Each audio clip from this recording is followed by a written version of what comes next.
ज्योतिर्लिंगों की खास बातें। सोमनाथ महाकालेश्वर से लेकर गिनेश्वर तक इन 12 ज्योतिर्लिंग शिव जी की ज्योति स्वरूप में विराजित और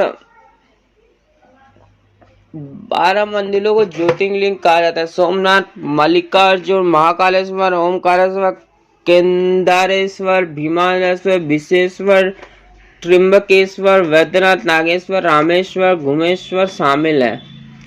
पहला ज्योतिर्लिंग सोमनाथ। 12 ज्योतिर्लिंगों में पहला सोमनाथ ज्योतिर्लिंग। ये मंदिर गुजरात में सौराष्ट्र में समुद्र किनारे स्थित है। मान्यता सोमनाथ के मंदिर के क्षेत्र में चंद्रदेव ने शिव जी के प्रसन्न करने के लिए तप किया था। चंद्रदेव की तपस्या से शिव जी प्रसन्न होकर यहाँ प्रकट हुए थे। चंद्रदेव के एक नाम सोमपरी, इस मंदिर का नाम सोमनाथ रखा। दूसरा ज्योतिर्लिंग मल्लिकार्जुन। मल्लिकार्जुन ज्योतिर्लिंग आंध्र प्रदेश में कृष्णा जिले में कृष्णा नदी के किनारे पर सीसेल पर्वत पर बना हुआ है।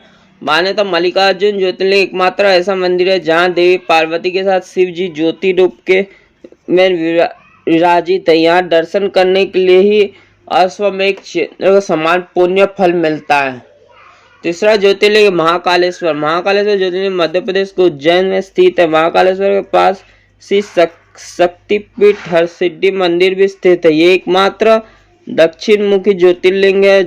रोज सुबह महाकालेश्वर मंदिर में भगवान के भस्म आरती की जाती है। प्रजा दर्शन के लिए अनजाना भय दूर हो जाता है। चौथा ज्योतिर्लिंग ओमकारेश्वर। मध्य प्रदेश इंदौर से करीब 80 किलोमीटर दूर नर्मदा नदी किनारे एक ऊंची पहाड़ पर स्थित ओमकारेश्वर ज्योतिर्लिंग पहाड़ों के चारों ओर नदी बहने में यहाँ ऊंचाई से देखने पर ओम का आकार बना हुआ रहता है। ये ज्योतिर्लिंग ओमकार यानी ओम का आकार हुआ है, इसी वजह से इसे ओमकारेश्वर नाम दिया जाता है। पांचवा ज्योतिर्लिंग केदारनाथ। केदारनाथ धाम उत्तराखंड के 4 धामों में से एक है। केंद्रीय करीब 3581 मीटर की ऊंचाई पर है। रुद्रप्रयाग जिले में गौरी कुंड से करीब 16 की दूर पर मंदिर स्थित है। ये मंदिर हिमालय क्षेत्र में शीत ऋतु में यहाँ के वातावरण प्रतिकूल रहता है, इसलिए ठंड के दिनों बंद रहता है। महाभारत के समय यहाँ शिव जी ने पांडवों को बेल रूप में दर्शन दिया था। वर्तमान मंदिर आदिगुरु शंकराचार्य ने 8वीं-9वीं सदी में करवाया था। छठा ज्योतिर्लिंग भीमाशंकर। भीमाशंकर ज्योतिर्लिंग महाराष्ट्र के पुणे जिला में आदित्य पर्वत पर स्थित है। भीमाशंकर के मुंडेश्वर महादेव के नाम से भी जाना जाता है। यदि युग में रावण के भाई कुंभकर्ण की एक पुत्र थी भीम। जब श्री राम ने कुंभकर्ण और रावण का वध किया तब भीम असुर श्री राम और विष्णु जी में बहुत क्रोधित किया था। इसने तप करने में ब्रह्मा जी को प्रसन्न किया और वरदान पाकर देवताओं को पराजित करना शुरू कर दिया। सातवां ज्योतिर्लिंग काशी विश्वनाथ। उत्तर प्रदेश के वाराणसी यानी काशी में स्थित विश्वनाथ ज्योतिर्लिंग काशी प्रशांत स्तूपियों में से एक है। यहाँ महादेव की स्थित देवी पर्वत में विराजित है। यहाँ देवर्षि नारद के साथ ही अन्य सभी देवी देवता आते हैं और शिव पूजा करते हैं। इस क्षेत्र के संबंध में कहा जाता है कि जिस व्यक्ति के यहाँ मृत्यु होती है उसे मोक्ष मिलता है।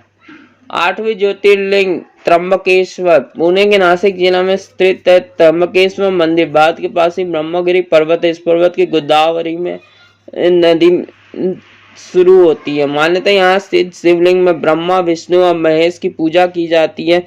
इस क्षेत्र में गौतमी ऋषि ने शिव जी का प्रसन्न करने के लिए तप किया था। उनकी तपस्या से प्रसन्न हो शिव जी प्रकट हुए और शिव जी यहाँ ज्योति स्वरूप में विराजमान है।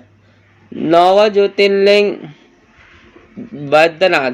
वैद्यनाथ ज्योतिर्लिंग को लेकर कई मतभेद है। महाराष्ट्र स्थित वैद्यनाथ मंदिर, झारखंड स्थित वैद्यनाथ मंदिर को लेकर मतभेद है। झारखंड में देवघर जिले में वैद्यनाथ मंदिर और महाराष्ट्र में पल्लव स्टेशन के पास भी पल्ली गांव में भी वैद्यनाथ। एक रावण जी का परम भक्त था। वो हिमालय में शिवलिंग बनाकर तप के बाद तपस्या से प्रसन्न होकर प्रकट हुए थे। रावण को वर मांगा था कि वो भी शिवलिंग लेकर स्थापित करना चाहता है। शिव जी से वरदान तो लेकिन एक शर्त रखी गई थी, रास्ते में तुम शिवलिंग जहाँ रख दोगे वहीं स्थापित हो जाएगा। इस बात के लिए मान गया।